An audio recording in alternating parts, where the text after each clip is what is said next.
Welcome back, ladies and gentlemen, to another edition of Real Spiritual Talk Radio. I'm your host, Lamont Gates, once again bringing you the world of faith, metaphysicality, and spirituality. Today, my guest had a near-death experience after being shot. Joining us today, ladies and gentlemen, is near-death experiencer Joseph Giarraputo. Joseph, welcome to Real Spiritual Talk Radio. Nice to be here. Thanks for inviting me. Absolutely no problem at all. Now, Joseph, your story sounds very interesting, but before we get into it, why don't you walk us backwards a little bit and talk to us about any prior religious belief systems or spiritual belief systems you may have held prior to having your near-death experience? I was born into a Catholic family. I'm an Italian-American. I received all the sacraments. I went to religious instructions. I was naturally baptized, and I was married in the church. Since then, since my near-death experience, I have in fact changed. I'm no longer a Catholic. I am a Christian. All right, and we'll get into that shortly. Now, thank you for setting us up with the religious aspect of your life. Now, take us to the day of the near-death experience. I understand that this happened in 1968. Is that correct? 1968, Memorial Day weekend. It was a Friday about 7 o'clock. The reason I am able to come up with these details is because everything that went on is vivid in my mind. As a result of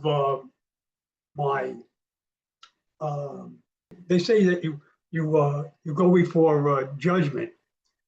What it is your whole life is presented before you.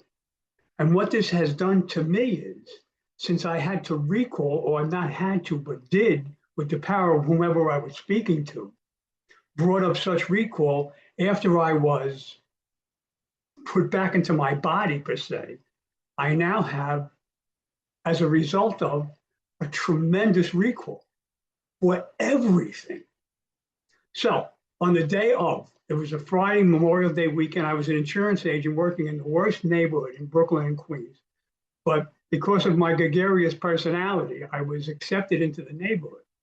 So I was very comfortable there. It was a tough neighborhood. So I was protected. And when you're protected, you don't protect yourself as much physically. So I had to leave the neighborhood. I had to leave Brooklyn and Queens. And I went into Manhattan to service a policyholder. When they leave your debit, you go and you service them for the last time and you turn them over to your next agent. The guy lived on 11th Street between B and C in Alphabet City in the East Village. Lamont, I'd never been to the East Village. I didn't know where it was. I didn't know anything about it. I went to the East Village really dumb and happy in my brand new car, dressed up like I was going to go golfing. I remember everything I had on. The guy lived on the 5th floor of a 5-story walk-up. I went and walked up, myself and my friend, and on the way down, we got to the 4th floor landing. There was a guy standing there with a small caliber revolver. He says to me, "I'm a cop. Get back upstairs." Now, I have cops in my family. I have priests in my family. I have criminals in my family. It's that kind of a family. So the cop name for a badge is a tin. This is a colloquialism that one cop uses to another. It's a phrase that they use amongst cops. I says, "You're a cop, show me the tin." With that, the gun went off, lower left avenue. It hurt. Getting shot hurts. He looked at the gun. I stood there. I didn't fall down. And I looked at him. I said, "You little mother, you shot me." He looked at the gun like it didn't work, and he left. I then grabbed the whole of the wall and started to slide down the wall. My stomach, when you get shot, your intestines explode and your whole abdominal cavity feels like it's on fire and inflamed. I slid down the wall and I lay there. Now, I don't know if you've ever seen any cowboy westerns. You see John Wayne get shot and he rides across the desert for 2 days. Don't believe it. Where you get shot is where you lay down.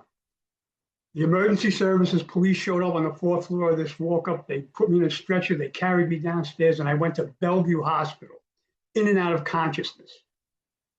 I got to Bellevue. They take you to the emergency room. Now, the emergency room for somebody who got shot is quite a big deal. I mean, I had doctors and nurses all over the place. They They held me down and they tried to put a tube down my nose.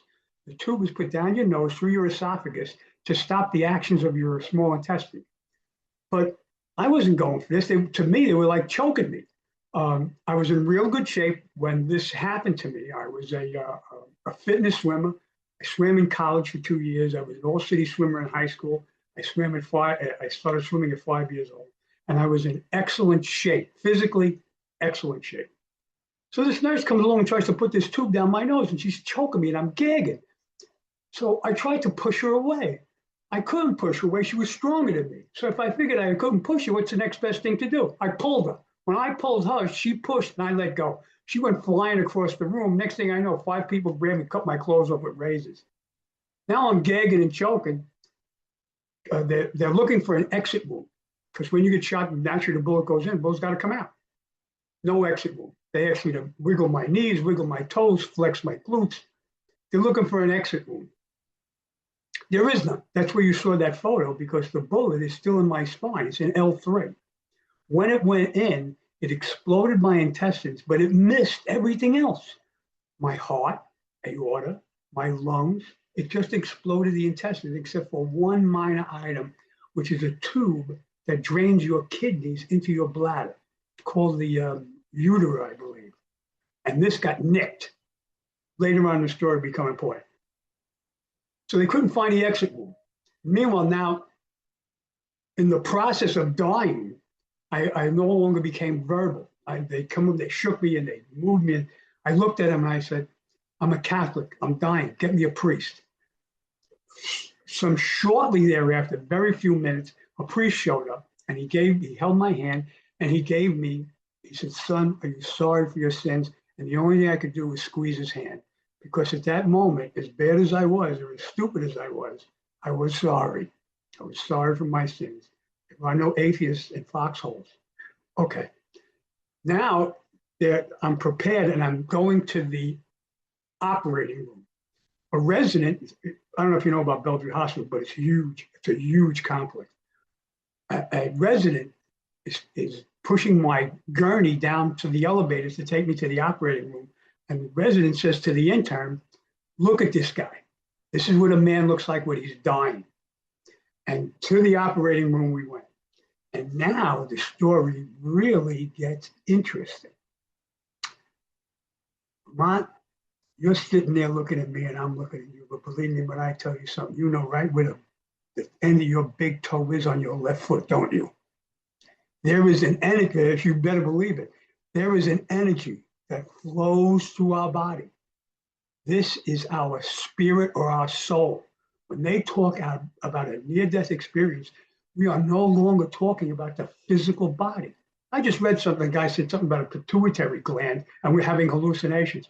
This was no pituitary gland hallucination.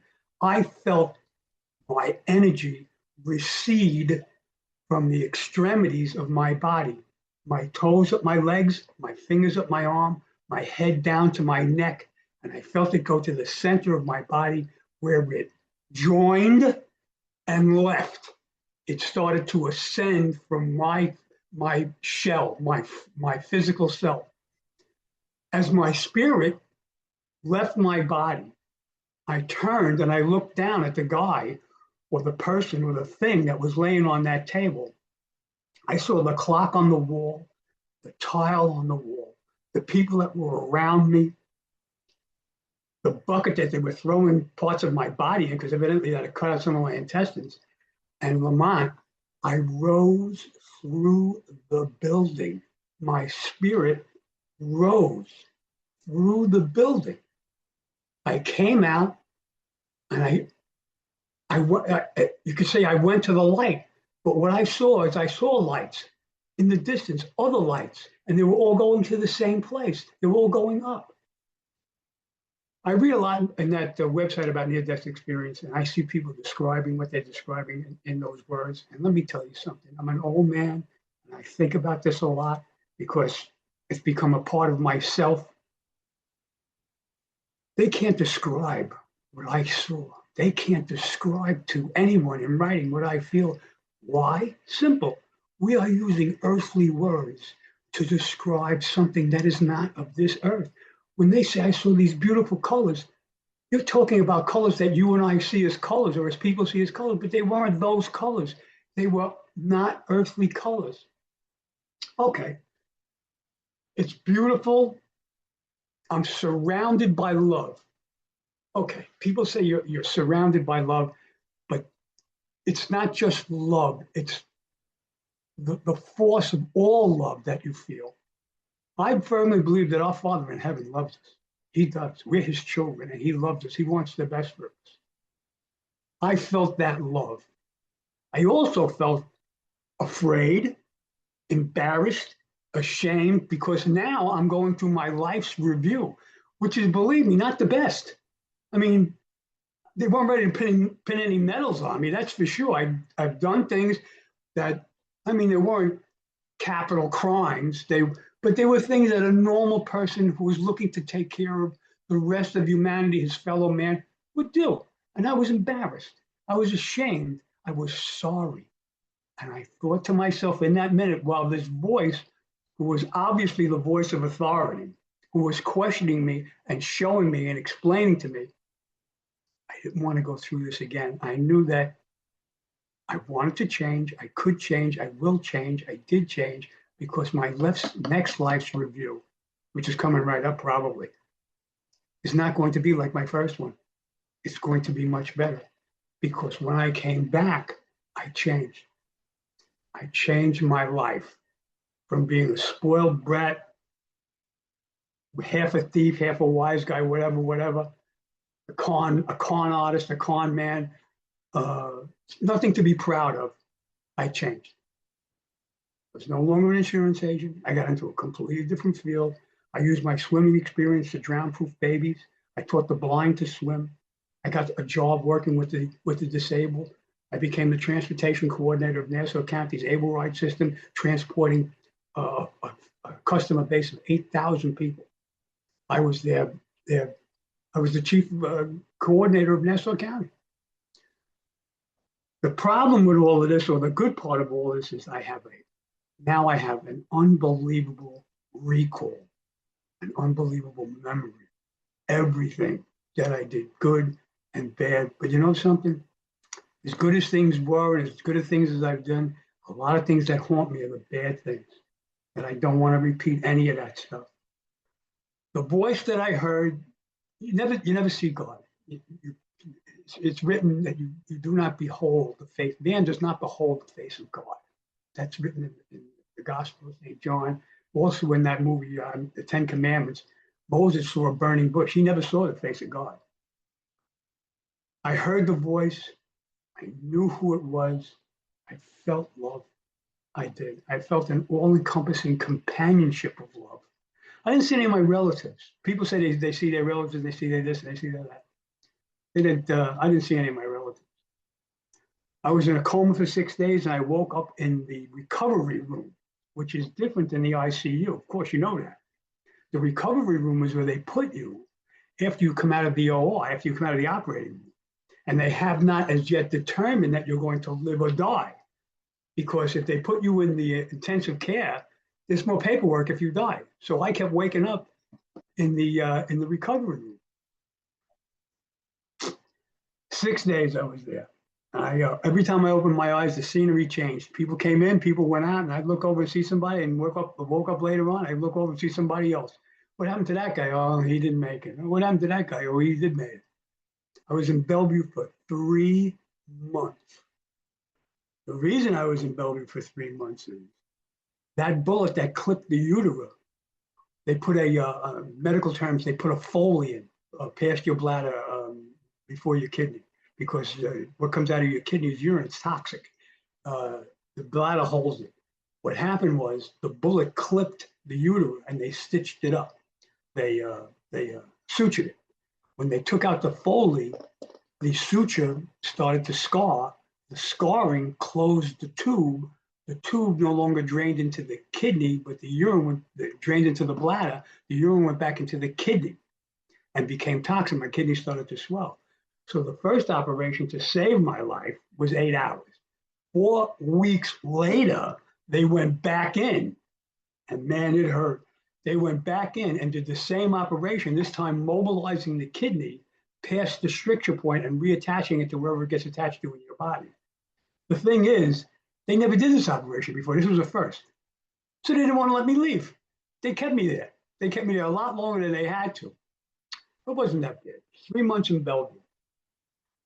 When I get out, now I have to figure all of this out. I have to figure out what happened to me, how I feel about it, how it affected me. And you walk around in a stupor after a while, just trying to sort this stuff out, trying to put your life back together. I mean, I couldn't go back to the life I had. It just didn't exist anymore for a lot of reasons. One of the main reasons was it was a mental issue. I can't go back to doing what I was doing. I have to do something else now. I have to do something that furthers my goodness, my wanting to do the right thing. So that I had to leave all that life behind. Went on to a completely different life. I was a dead man. That stuff about your spirit leaving your body, I was dead. The body was gone. How they resuscitated me, I have no idea. Am I glad about it? To tell you the truth, I was pretty comfortable where I was. It was a real good feeling. Not so much that I would take my own life to go back there, because they say suicides are not wanted in heaven. And God really wouldn't want you to do that, because you leaving by your own hand is not good. It's not good for the people that know you and love you and that you leave here. So you wouldn't want to do anything like that. I know I wouldn't want to do anything like that. So here I am. I'm looking forward, though. The end of this month, I'll be 81 years old. I have the same birth year as the President of the United States, and this interview is a lot like his interview, I can understand. Well, that depends on who you ask. So to me, you're clear, straight to the point, and I just want to follow up with a few questions for you, just for clarity. I want everyone to know that we're talking about New York City that this shooting happened in, correct? Yeah, Manhattan. Okay. Yes. All right. Very detailed account, I must say. You certainly do have a sharp memorization of this. You start out with the near-death experience saying that you had an out-of-body experience to the point where your spirit or consciousness physically left the building, the hospital itself. And then you said that you saw lights. What do you suppose these lights were? Other spirits probably go into their life's review like I did. I didn't go to a blinding light down a tunnel. It wasn't a tunnel. It was more spatial. It was more open. You could relate it to the sky, you could say, but it wasn't subterranean. There was no tunnel involved. There was no darkness. There was nothing like that. You then described the experience as being what I call ineffable, very hard to explain or put down in writing or even put out verbally. Many near-death experiencers say the exact same thing. The language that we use is earthly language. We are trying, or I'm trying, to describe to you something that is not of this earth. It's really difficult. The English language is a funny thing. If I say to you I'm cold, my definition of the word cold and your definition of the word cold are completely different. If I say to you I'm warm and it's 82, you could say it's warm and it's 92. The English language is like that. So to say that what I felt was security, love, warmth, surrounded by love. It's difficult because, to tell you the truth, I've never felt anything like that here ever. And I have a huge Italian family that loves me. So this type of love and security and warmth you felt, I guess you could say, if you were to put it in words, that it was magnified maybe 100 billion times. It was wonderful. It brings tears in my eyes to think about. That's how wonderful it was. You then go on to say that you had a life review, which is one of my favorite aspects of the near-death experience. Now, you said you saw a lot of things in this life review that you were not proud of, that you see things that you were proud of. Only peripherally. Only what close to my mind is my wise guy stuff that wasn't really something that I would be proud to repeat in a room full of priests or a room full of people who I was trying to impress, or anybody of the human race. I mean, I would not tell you the things that I did. I could not. You'd hang up, maybe. I wouldn't Well, tell you. But it wasn't anything at all to be, it wasn't murder, okay? It wasn't a capital crime. It wasn't anything like that. It was nothing to be proud of. Well, with that said, many people say that when they're having a near-death experience, they don't feel like they're being judged by that realm or the individual spirit or entity that's with them, that's given them the life review. They feel like it's a self-judgment. Oh, absolutely. Absolutely. I was going to stop you, but I don't want to be rude. He wasn't the person who was into the big guy, the one who I felt was really in charge. There was no come down to me. It was all me. I felt bad. I was sorry that I did this stuff, and so sorry that I never wanted to repeat it. You then say that you heard a voice. This Ooh, yeah. voice, very often I ask near-death experiencers, was this voice audible or was it telepathic? Telepathic. There's no audible. You're gone. You're spirit.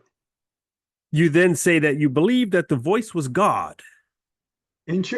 Well, for want of a better word, God. I don't know who else I could possibly name as this voice.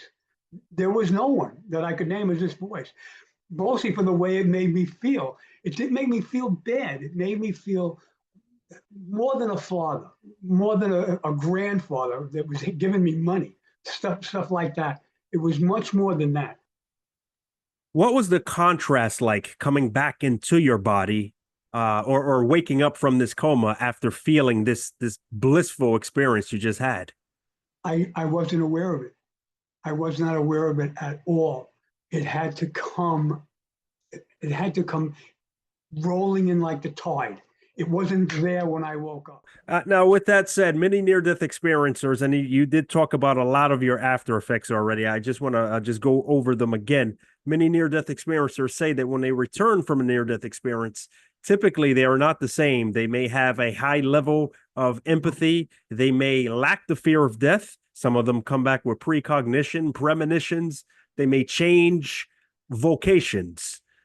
Did you come back with anything remotely close to these? A lot, a lot. I changed I changed my life. When I came back, it took a while. It did. It took a while. But after a while, I got this. You don't have to be like that. You can now, you know better. And if you know better, then you can't do that. I have a daughter who thinks she's Angel Gabriel. That woman is terrific. She sees you in the street mistreating a dog. Watch out. She'll stop a car, get out, and confront you, no problem. Gives money to people and helps people out. She learned it from who? She watches me. Children learn by watching. She watched me, and whatever I did, she magnified. Nice. At least I got that as a continuing my legacy. At least I made one person helpful to another person. So people learn from your good deed. It wasn't. I didn't want to do it as a good deed, as looking for anything. You can't pay somebody to do stuff like that. If it doesn't come from your heart, it ain't happening. But by somebody seeing you do something like that, it allows them to do something like that. It's not bad. You can help this person. At the top of the show, I asked the religious question. You stated that you were a Catholic. In fact, when you were on your deathbed, you had called for a priest. You Yep. also said, though, at the top of the show that after your near-death experience, you had converted from being a Catholic to a Christian. And I'm assuming you mean a Protestant? Nope. I mean a Christian. Assembly Okay. of God. Protestant's another thing. Lamont, I don't know what your religious beliefs are. Really, it doesn't matter to me at all because everyone has their own. Religion is an ideology. It is not. God created man. Man created religion. God had nothing to do with it. God had nothing to do with it at all. You love God, you respect God, you want to be with God, you work in God's army. You cannot do religion. You could be a Episcopalian, I can't even spell it. You could be a Methodist, I don't even know what those people do. As far as the Catholics go, the Roman Catholic, let me tell you something. I cannot support the Catholic Church. I cannot. It's just not. I have a member of my family is a right reverend. He's passed now, but he was the chief priest in the Diocese of Brooklyn. His sister was a mother superior over in Brentwood.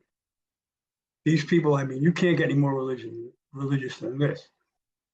But the Catholic Church is not what it presents itself to be. There are things that go on that the church covers up that are not right. And in that context, I cannot support them. The Catholic Church does not hire from outside. Everything is done from within. So anything that's gone on, everyone knows about it. The Pope don't get file an employment application. He's promoted from within, the bishops, the cardinals, and all that stuff. So anything that's ever gone on, they all know about. Okay, that's fine. But don't tell the public one thing and then do something else. You cannot have my support. I'm sorry.